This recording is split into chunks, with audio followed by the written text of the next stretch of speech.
Another edition of New Sports Outlaws podcast. As always, I am Neil and this is Dan.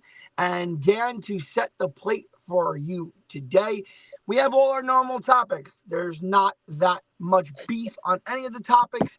And then we have a newcomer that we will talk about probably today, maybe next week, and maybe that's it.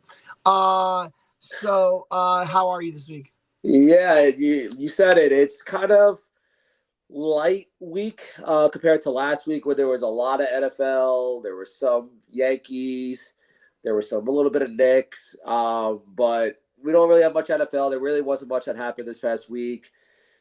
Football, not too much that happened this past week. So, but we still have a lot to cover. And like you said, we have a newer topic a holiday special topic that starts tomorrow, Christmas in March. But yeah, let's get started. Yes. Let's start off with football since we mentioned it, and it's more not news but more speculation. We've gotten nothing in the Aaron Rodgers camp as far as is he holding on hope for Minnesota, who came out again today and reiterated we are going ahead with JJ McCarthy. Hey, we're interested and we'll keep an eye on Aaron, but we're going ahead with JJ McCarthy, basically saying if you're going to hold us over the coals, goodbye. We'll do something else. I think the Giants should do the exact same thing. I heard Lou Gower talking about this.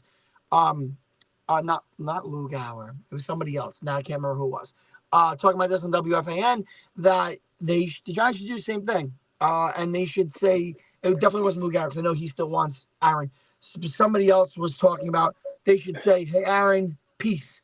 We're gonna move on. Go sign Jameis Winston, even if it's go sign Joe Flacco. Don't be held over the coals by Aaron Rodgers and him waiting. Do something before it's musical chairs and you're left without a chair." Yeah, he's pretty much holding up the rest of free agency at the quarterback position, especially you got other quarterbacks like Russell Wilson. You got the Jameis Winstons, all that. They're kind of waiting, or at least until other teams make their decision on Aaron Rodgers. And I heard something yesterday that I think Cam Hayward of the Pittsburgh Steelers was saying that, like, why are we waiting for this guy? I mean, it's not like this isn't like the Aaron Rodgers that the Jets thought they were getting 2 years ago, maybe three. What I guess it's 2 years ago now. At the very beginning, when he was coming off a MVP type season, Yeah, in Green Bay, and the Jets thought they were getting a legit quarterback, and they were all excited. a But former now, MVP. yeah, MVP quarterback, and now he's 41 years old or whatever he is. Yeah, he had an okay season. He had a decent season numbers wise, but I mean, I personally don't see the reason to wait for him. Like you said, I mean, you don't want Winston to sign somewhere else. I know we don't like Russell Wilson, but you don't want him to sign somewhere else, and all of a sudden you're left with maybe a rookie quarterback. I mean, I guess if you're not getting a quarterback, then you may want to make sure you get the Shador Sanders or Cam Ward route. I guess if they're being left at the altar, so to say. But yeah, Aaron Rodgers kind of keeping this free agency kind of at hostage right now. And yeah, we'll see what's going on. See what happens. Yeah, I don't know what the Jets are thinking because we really haven't gotten much info from their new regime. They could possibly look young quarterback a little later, whether it be first round or whether it be second round. They could be looking at a stopgap veteran, but we haven't seen them sign anybody yet. The Giants, I Well, mean, if I had to, as a Giant fan, if I had to rank what I want to see happen, a rookie QB would be number one, as long as it's not Shador Sanders. A trade for Joe Milton from the Patriots would be number two, where'd this guy and come from? then one of these stopgap or an Aaron Rodgers would be number three because Aaron you could theoretically get 2 years out of 1 year and then an option for a second year. Yeah. You talking about the Jets? Remember, they just signed somebody. Don't you remember? Don't you remember? Don't you remember? Oh You yes, said I'm sorry, my all bad, good, Justin Fields. all good. But But they yeah, still could no. go with a rookie. Where did this guy Joe Milton come from? All of a sudden, he's the next darling. All of a sudden, I heard Dallas has been linked to him. All of a sudden, too. I've been Go. on You seem him. like you guys said who's I've been go on for it. him. I saw him in college, not a lot. I'm not saying I watched all Tennessee games, but I saw him at least a couple of games in college his last year, and then he was a combine darling. He had some of the greatest numbers. Look up his numbers from last year at the combine. Some of the greatest numbers. He has a big arm. He is a great size, and if I know my coach, that's the type of quarterback he needs. A big quarterback who can be mobile and has a big arm. He's like 6'8", 240. He is a wrecking crew. Then why did 6'6". no one? If he went to, you said he went to Tennessee, which is Yes. a right. It's a pretty big school. Like, SEC, yep. why did he not get? What was it? What did he get drafted They last year? they thought he was a project, kind of like how people think like Milrow from Alabama is a project. Now Milrow might go higher, much higher than Milton did, just because there's such a desperate need for quarterbacks, and this draft class is looked at as outside the top one, in my opinion. Everything else is a crapshoot. Yeah. So I mean, maybe Milrow in a different draft would have been a fourth or fifth round pick, but this year he could literally go 2 or 3 because they're desperate for quarterbacks. All right. Yeah, I'll trust you on that one. I Um, haven't watched. Moving on to another topic for NFL, we talked about this in our group with our friends, and it's the only other note I have for football. Really, is the T. Higgins extension and the Chase extension came down this week, and I shared with our friends a meme that says that those 3 players, Burrow, T. Higgins, and Chase, account for $115 million against the cap, and the whole Bengals defense accounts for 79 million. They couldn't stop anybody last year. Why should I think that'll be any different? I don't understand that at all. I mean, the only reason is for Cincinnati to placate to their franchise quarterback, Joe Burrow, who was definitely on the T. Higgins, Jamar Chase bandwagon. Uh, Obviously, Jamar Chase was a given. He was the best receiver in the league last year. You had to give him the money. But T. Higgins, again, I know he's a number one wide receiver probably on some teams. Did he deserve the money? Probably, but not from them. And they need to realize, or obviously, hopefully, I mean, I guess they're not going to realize. I mean, they got rid of their defensive coordinator in the middle of last year, who was supposedly really good, but he just didn't have really a defense to work with. Now they have even more money tied up into 3 guys. Trey Hendrickson, did he request a trade? I believe too. Trey, isn't he? I think he's their D tackle. He I was believe he one or two. requested a I think there trade was two. There was a two couple months defensive ago, a couple months starters. back. Yeah. I mean, I'm sure they'll find some way to hold on to him, whatever. But they don't have anybody else unless they have some kind of sleeper 6th-round corner linebacker D lineman that's gonna come out. Bengals, they're building this the wrong way. They're in trouble. So from one sport in the midst of their offseason to another sport whose offseason is almost over. We are in preseason for baseball. There's really not much to report. They had that stupid Tokyo series, and of course, the Los Angeles Dodgers start the season at 2-0. Shohei hit a homer today, but we have neither one of us have gotten a chance to watch what possibly is a controversial homer. And shocker, more Yankee injury news since we last talked. Schmidt got held back, but through a bullpen. Apparently, he's okay. He's just not going to be extended. This can mean a lot more opportunity for Warren and Cookie, as we were talking about pre-show before we got in the studio. Cookie Carrasco has an opt-out on Saturday, so hopefully he stays because he can be very intricate to this rotation. I mean, he's gonna get a, a spot start, you would think. At least the first one, especially. It doesn't look like Schmidt's going to be ready for the opening day. It might be one of those situations where he's just on the roster, but they might just hold him back until second or third go around. I mean, obviously, at this point, the Yankees are just trying to get out of spring training alive and just hope that ones that are actually swinging the bat well. Dominguez has actually been swinging the bat really well over the past couple games. Bellinger, I think he's hit like 400 in the spring training. I mean, again, these stats don't mean anything, but again, they're swinging well. So, I mean, that's a good sign.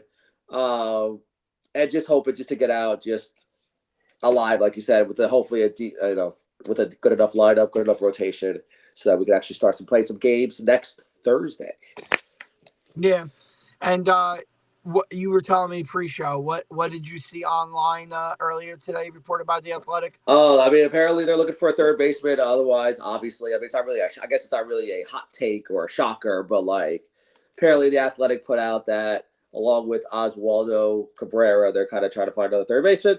I don't know if that's a plea for Nolan Arenado or just somebody else, or I don't know where Peraz is going. It seems, I don't know, but that was kind of reported by the Athletic a few hours ago. From baseball, I'll just tell you quickly: the Rangers lost a big game yesterday. They're now 1 point out of the playoff spot, and they're very wildly inconsistent for a team who's supposed to be returning a great team. So I'm not expecting too many really good things from them in the playoffs. But from the ice, we'll go to the hardwood. And Dan, for these 2 weeks, the NBA becomes the JV just for these 2 weeks. So let's start with the NBA. We don't have too much to report except for the Knicks seem to be treading water without Brunson. I mean, they're losing right now, but they didn't have a terrible West Coast trip. They could have won the San Fran. We could have won the Golden State game and just lost it. So they've been very competitive even without Brunson. The only thing I'd like to say to you and see what you think is there's a swell online, and I 1,000,000% agree with them. I am sick of seeing campaign. I'm tired of it. Give me Kolnick, who is much more athletic, younger, and faster. Give me him over campaign. Campaign's getting in that blowout, by the way. I know the guys only played 30 minutes. Why does Kolnick only have 3 minutes? They just destroyed. Who was it? I'm forgetting who it was. Miami. Miami. They were up by 25 in the third quarter. Why is Koenig getting 3 minutes in a blowout like that? Give that guy more time. Give him campaigns minutes. Yeah, that seems like that Thibodeau is definitely favoring the vet in that situation for whatever reason. Again, I think when the playoffs come around, I don't think campaign is really going to see the floor at all. I think that's just going to be if Brunson is healthy and then McBride will relieve him and probably get tip special 7 or 8 man rotation in the playoffs. But so got a question for you. So there was a lot of talk over their last Saturday night against the Warriors, with obviously Draymond Green and Karl Anthony Towns, and their little spat that they got going. And obviously, Karl Anthony Towns does not like Draymond Green too much. Not a lot of people, I feel like, do. I mean, some people do. Don't like a lot of people. Don't feel like a lot of people do. Anyway, towards the end of the game, there was a lot of hullabaloo about a lot of the Knicks players dapping up Draymond Green at the end of the game when you see Karl Anthony Towns walking off the floor. They're showing the picture of Mikal Bridges giving him a hug or whatever. They show everybody else dapping him up.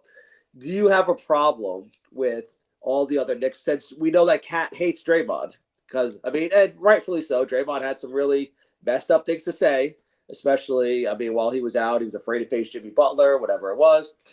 And do you have a problem with the Knicks players dapping Draymond Green up at the end of that game? Yeah, I don't like it, but I mean, do I have a problem with it? Am I gonna start a rant about it? Probably not. I mean, I think it would have been an opportunity for them to show support for their teammate. Obviously, Draymond Green is a piece of, as I tell my students, we don't say the S word, we say sugar honey iced tea. Um, he is a true piece of you know what. So I Poop. mean, the fact that he couldn't even like truly apologize. Yeah, he said, "I give my condolences," blah blah blah blah. But my podcast must go on. Shut the hell up, you tool. He is a goon. And I don't think there's many people that like him. There's a lot of his own teammates. Ask Jordan Poole, who got knocked out by him when they were teammates. Not a lot of people like Draymond Green. He couldn't even apologize for getting something wrong like that. And listen, no matter what you want to say about Cat, I know I'm going to come to his defense because he's a Nick, but the guy was literally at a funeral for his girlfriend's best friend. I believe that was the situation. And you said he was scared of Jimmy Butler. All right, come on.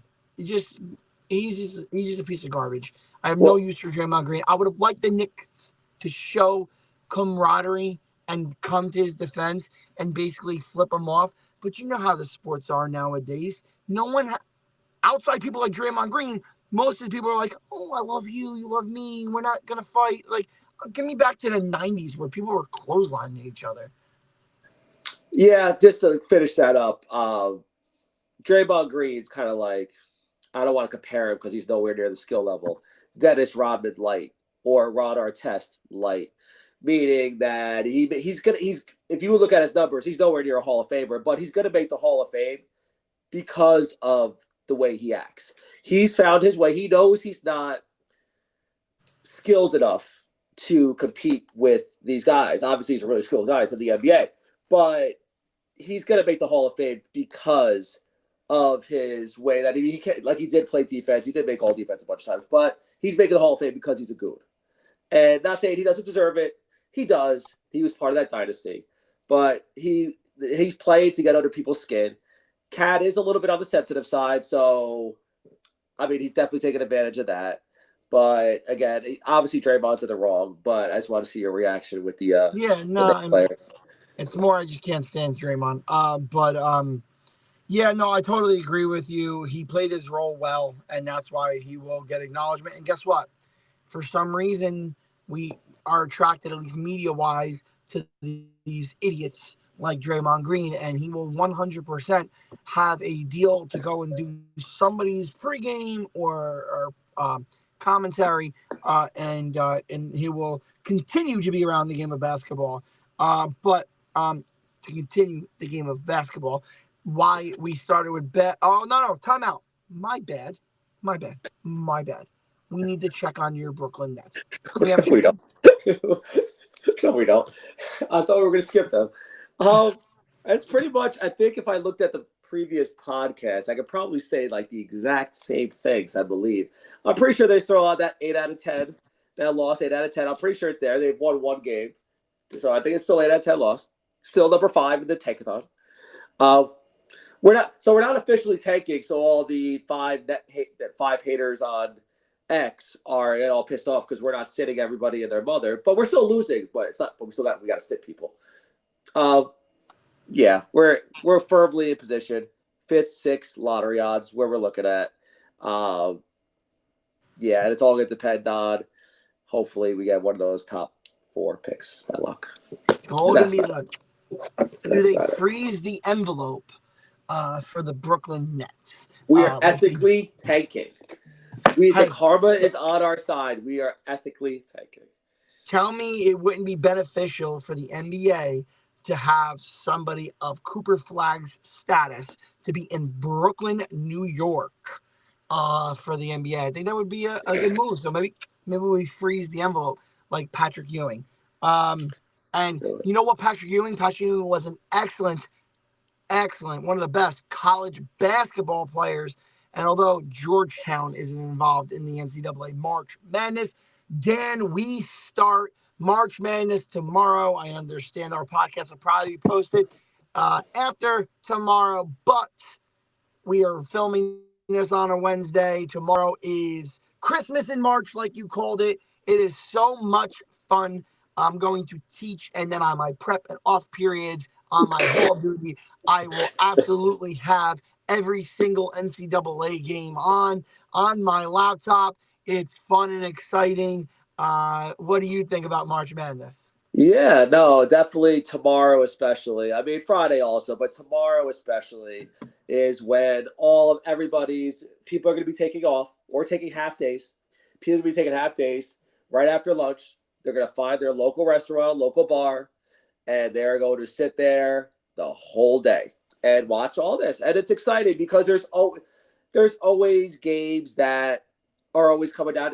Whether whatever time slot it is, there's always games that are coming down to the last minute or two or whatever, and everyone wants to see a 15 seed or a 14 seed possibly upset a 2 or a 3 seed. Um, it's exciting. Kids are, I mean, the students are out. I mean, the athletes are really kind of out there trying their best. They're really going out there, especially you get some of the low teams that nobody's ever heard of before, kind of out there, and it's just one of the more exciting sports days of the year. Yes. Um, Listen, as far as from a betting standpoint, it's a complete crapshoot. But I've had so many Stay people away, come up stay on away. my algorithm that are analysts and experts and betting experts.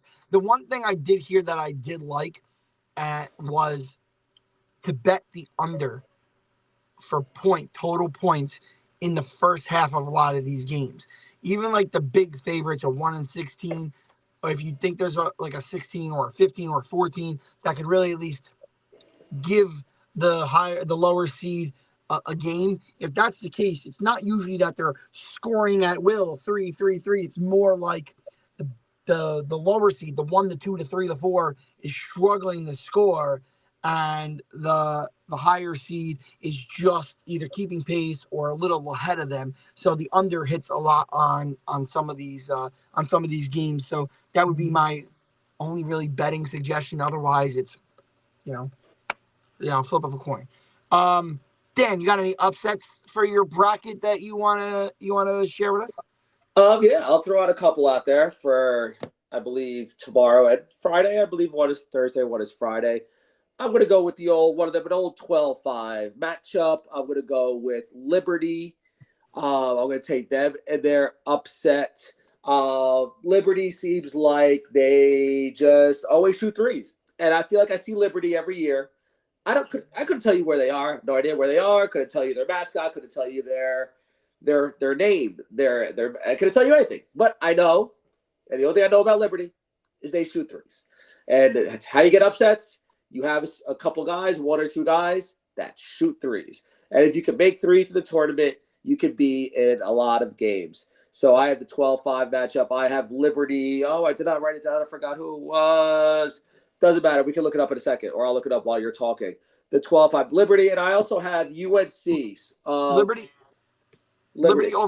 Liberty over Oregon, Oregon, because Oregon, yes. I had that Is that written one? down. Is that one of the? All right. There you go.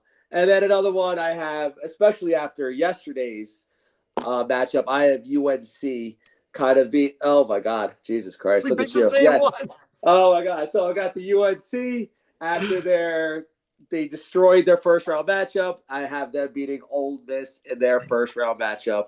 I should just let you at least pick one. So now All good. I don't know if you want to pick one. I'll give you something I have for both of them. I've been following this matrix they call Ken Pop, KenPom, that they judge a lot of the college teams on. Liberty has a very high ranking when it comes offensively and defensively on the Ken Pop. So that's why I liked them over Oregon, and I liked UNC, not for the Ken Pop, but if you look at their wins losses, they started the year really bad. Yeah, they shouldn't have made the tournament.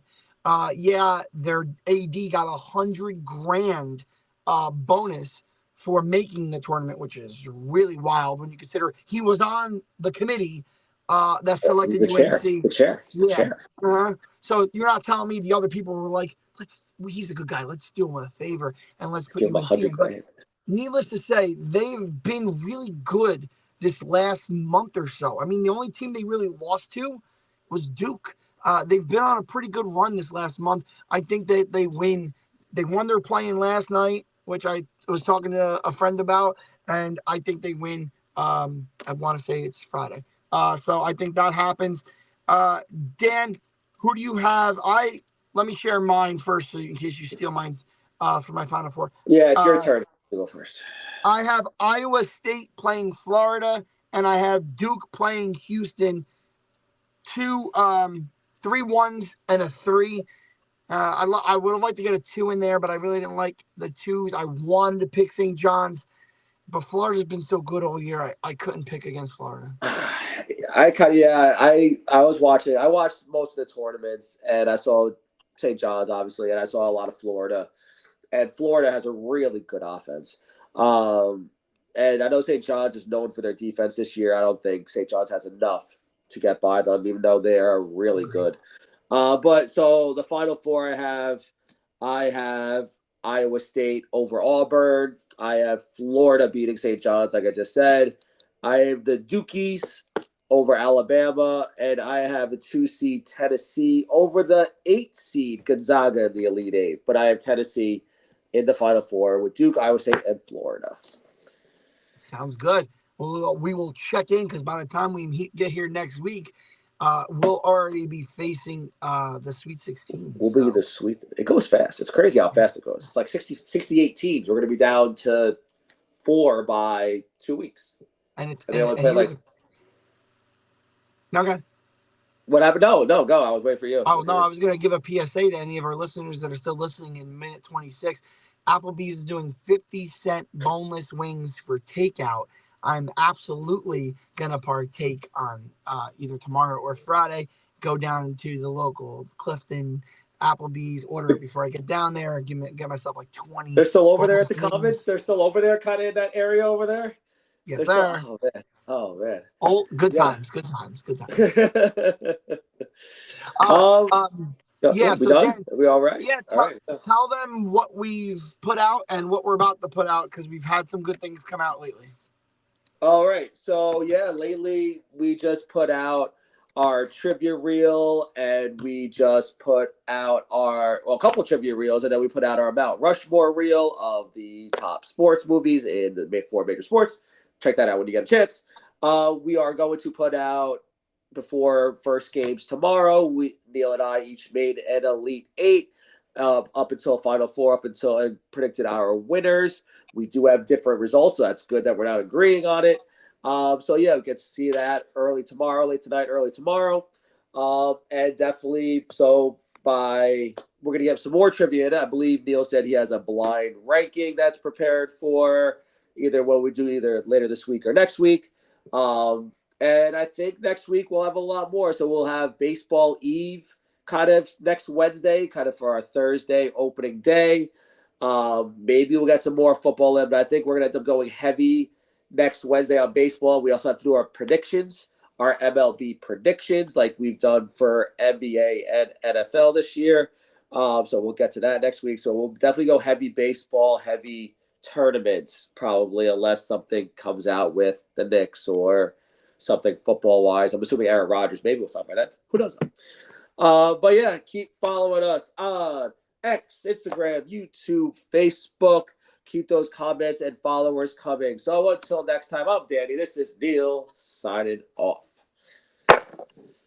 Boom. I knew it was going to be under 30 tonight. Yeah, that's fine. Stopped. Look good. All right.